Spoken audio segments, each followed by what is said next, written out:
व्यास कपूर जी, पंचकुला, हरियाणा से।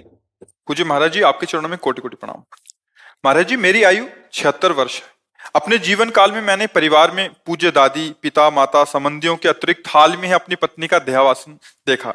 महाराज जी, ये सभी अक्सर मेरे सपने में आते हैं। कोई बात तो नहीं करते, पर मैं उन्हें कष्ट में हालत में देखता हूँ। महाराज जी, क्या ये मेरे द्वारा उनके प्रति किसी प्रतिकूल व्यवहार का परिणाम है, या नहीं, सेवा भाव में कमी, या नहीं, मोह? ऐसा कुछ नहीं है। ये स्वप्न तीन प्रकार के होते हैं। एक होता है जिनसे हमारा मानसिक संबंध रहा है, बिना किसी कारण के कल्पनात्मक उनके दृश्य उपस्थित करना। एक होता है जिनका कोई अस्तित्व नहीं, ऐसा स्वप्न आना। और एक होता है भागवतिक, किसी महापुरुष का आगमन होना। ये सत्य के अंतर्गत आता है। वो आपको निर्देशन या आपको दुलार या आज्ञा, जो भी आज्ञा, वो सत्य होता है। अब ये मन बहुत से संस्कारों से, संबंधियों से जुड़ा है, तो आप देखो कोई इतना ही स्वप्न थोड़ी आता है, कितने स्वप्न आते हैं जिनका कोई मतलब नहीं है। ऐसे ही ये परिवार के सने संबंधियों का जो आता है, उससे दुख सुख का लेना देना नहीं है। हाँ, ये जरूर है कि हम अपने जीवित अवस्था में कर्तव्य का उनके साथ पालन किया कि नहीं किया। अगर किया तो धन्य है, अगर नहीं किया तो अब कर लेना चाहिए। उनके प्रति नाम जप करना, उनके प्रति दान पुण्य करके उनको प्रदान करना, जैसे पिता है या पितामह है। ये हम यहां से जो भी दान पुण्य करेंगे, जो भी अनुष्ठान कराएंगे, वो ट्रांसफर हो जाएगा, उनको पहुंच जाएगा। ऐसा विधान है। इसीलिए परिवार में चाहा जाता है कि कोई हमारे हो जो कम से कम हमें दान कर सके, पानी दान कर सके, अन्न दान कर सके, या कुछ ऐसा। जैसे नहीं पिंड दान कहा जाता है कि भाई पिंड दान करने वाला तो कोई हो। तो आप अपने पूर्वजों के लिए जो किए हैं वो आपको पता है, व्यवहार कैसा किया है।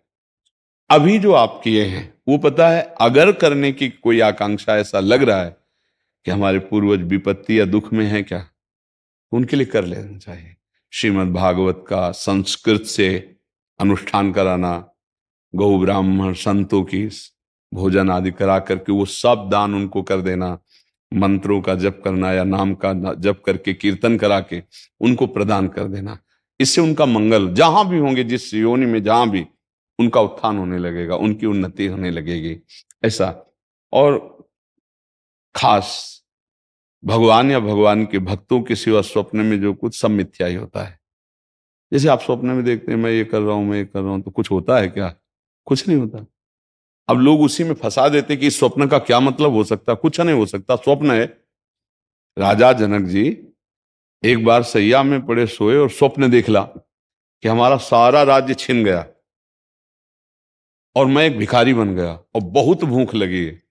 अब मांगे तो थोड़े से चावल और दाल मिला, तो मटकी में, मिट्टी के पात्र में उन्होंने लकड़ी बीन करके खिचड़ी पकाई। और वो पक्के तैयार होने वाली थी, दो सांड आए लड़ते हुए, ऐसे लड़े कि पूरा बिखर गए। और भूख से व्याकुल, अरे ये क्या, ऐसे कि पूरा मेहनत किया हुआ सब भोजन, और आंख खुली तो महाराज जनक का सत्याग्रह। तो उनका ये सत्य कि वो सत्य, जो अभी जनक भूखा डोल रहा था, भीख मांगा और वो चावल दाल पका रहा था, वो जनक सत्य या ये सत्य?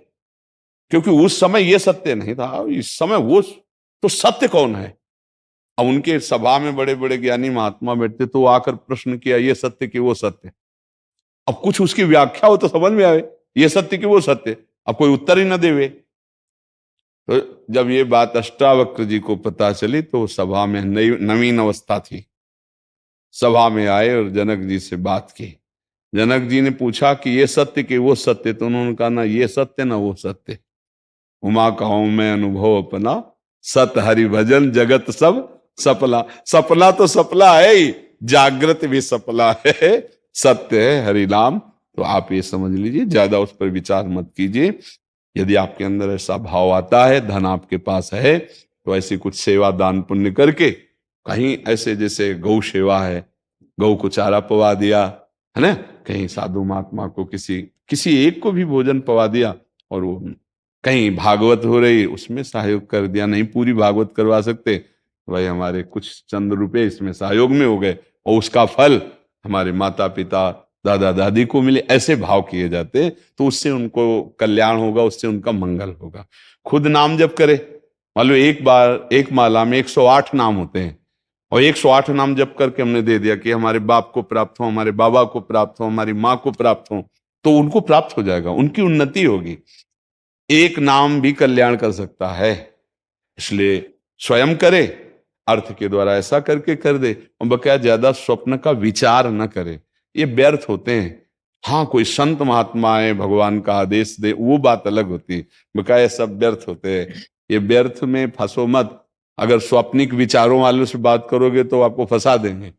कुछ नहीं है, जब जागृत स्वप्न है तो फिर स्वप्न तो स्वप्न ही है। भगवान शंकर कह रहे, उमा कहूं मैं अनुभव अपना सत हरि भजन जगत सब सफला। समझ रहे आप जी?